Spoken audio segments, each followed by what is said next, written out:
those of you that don't know me, I'm Miss Scoggins, and I'm the choir teacher here. Thank you guys for coming over. Thank you for walking and missing your class. I would like to introduce to you Maestro Salesky with the Knoxville Opera Company. Thank you. Good morning, everybody. Can everyone hear me okay? Great. Okay. Well, while the house lights are being turned out, I'm going to introduce our program this morning. Knoxville Opera every year does a touring show of an opera that we're going to be performing at the Tennessee Theater downtown.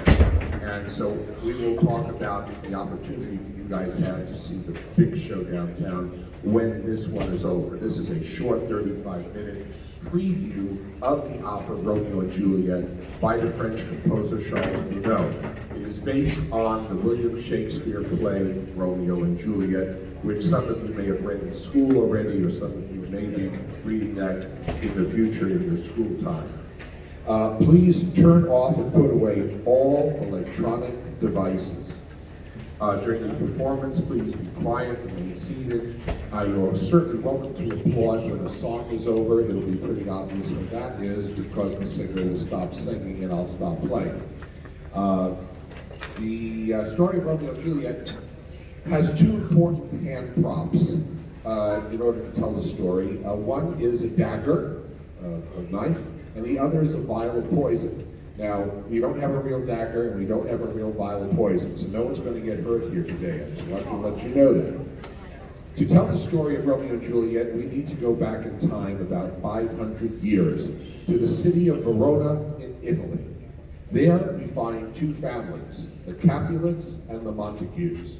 These families have been fighting for centuries, and their anger and hostility towards each other eventually results in the death of Romeo, who was a Montague, and Juliet, who was a Capulet. Now, although their families don't want these two young people to have a relationship, they unexpectedly meet, they fall in love, they get married, and due to tragic circumstances, they both die. Now, to begin our story today, we're going to meet up with Juliet at a masked ball. That's a party where people wear masks on their faces. She's celebrating her birthday. She's about 15 years old, and she unexpectedly runs into Romeo Montague. He's not supposed to be there, of course, he's the family enemy. Nonetheless, he crashes the party, and the two meet. They fall quickly in love. So as soon as the house lights are out, we shall begin. That's the best I can get right now. I'm working on it. All right, we begin.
saints must surely have its of rose and of cherry.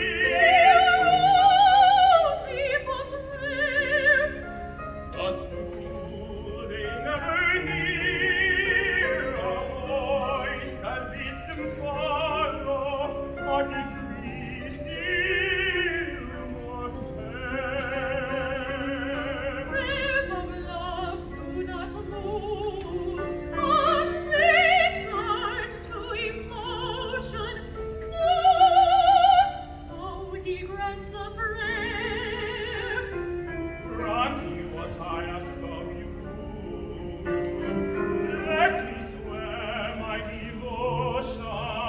Oh, not two rosy lips.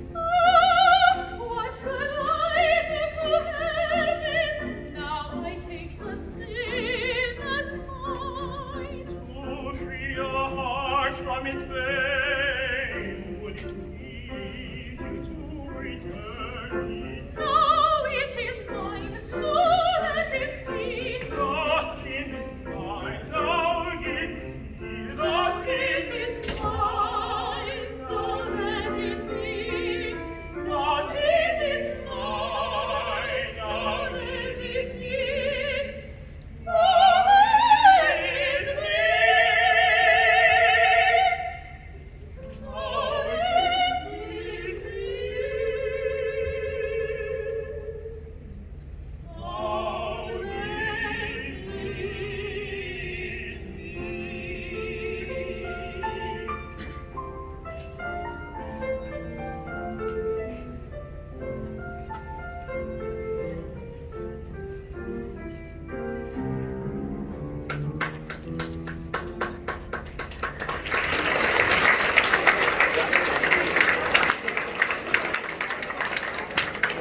Thank you. Later the same day, Romeo enters the garden outside of Juliet's house in hopes of seeing her on that famous balcony outside of her bedroom window. In the original play by Shakespeare, Romeo says, "What light through yonder window breaks? It is the east, and Juliet is the sun. Arise, fair sun, and kill the envious moon." Juliet appears, and in Shakespeare's words, she asks, "O Romeo, Romeo, wherefore art thou Romeo? Deny thy father, and refuse thy name." Juliet insists that if they are to be together, he must reject all of the hatred between the families, and she proposes that they get married. With great passion, Romeo does just as she asks.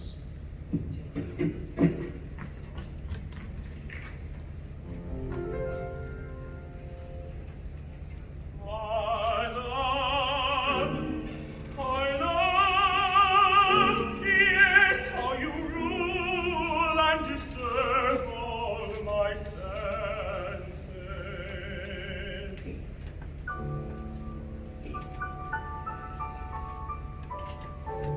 Suddenly the dark is dispelled by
you come to the theater, usually the curtain goes down between scenes, but here with our little touring show, you get to see all of the change up of the props as we go from scene to scene.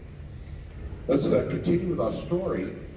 At dawn the next morning, Romeo and Juliet meet in private with Friar Lawrence. This is so that their secret marriage can occur and not be stopped by their disapproving families. When the wedding ceremony is over, Romeo and Juliet express their great joy and give thanks to God.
Later that morning, there is a terrible street fight between members of the Capulet and Montague families.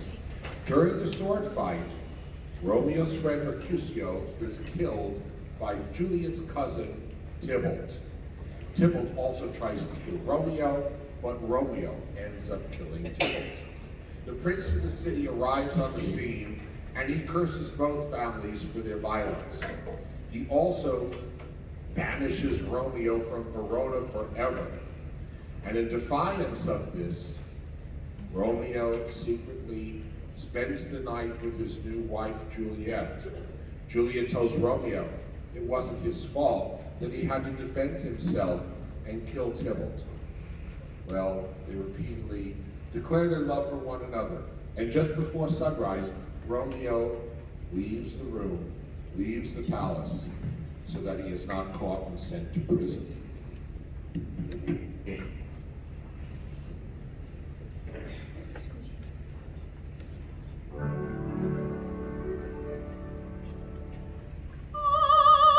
I give you my pardon. Tybalt wanted you dead. And if he had not died, I would be mourning my love. Now away with regret, and away with remorse.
Romeo leaves, Juliet's father, accompanied by Friar Lawrence, comes into her room and tells her that she is to marry Count Paris. Friar Lawrence, who had just married Romeo and Juliet, tells her to be silent. After Juliet's father departs, Friar Lawrence gives Juliet a special drug. This will put her into a very deep sleep and trick her family into believing that she has died. Then she'll be taken to the Capulet family burial vault, where Romeo will find her when she wakes up, and the two will escape from Verona. When Juliet appears to have died, the family does just that. Her body is taken to the vault. Tragically, the message that Friar Lawrence sends to Romeo, telling him about the fake death, never gets to him. And so Romeo, like everyone else, believes she truly has died. When he enters the Capulet burial vault, Romeo sees what appears to be Juliet's lifeless body. He doesn't want to live without her, and so he takes a fatal poison.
Like a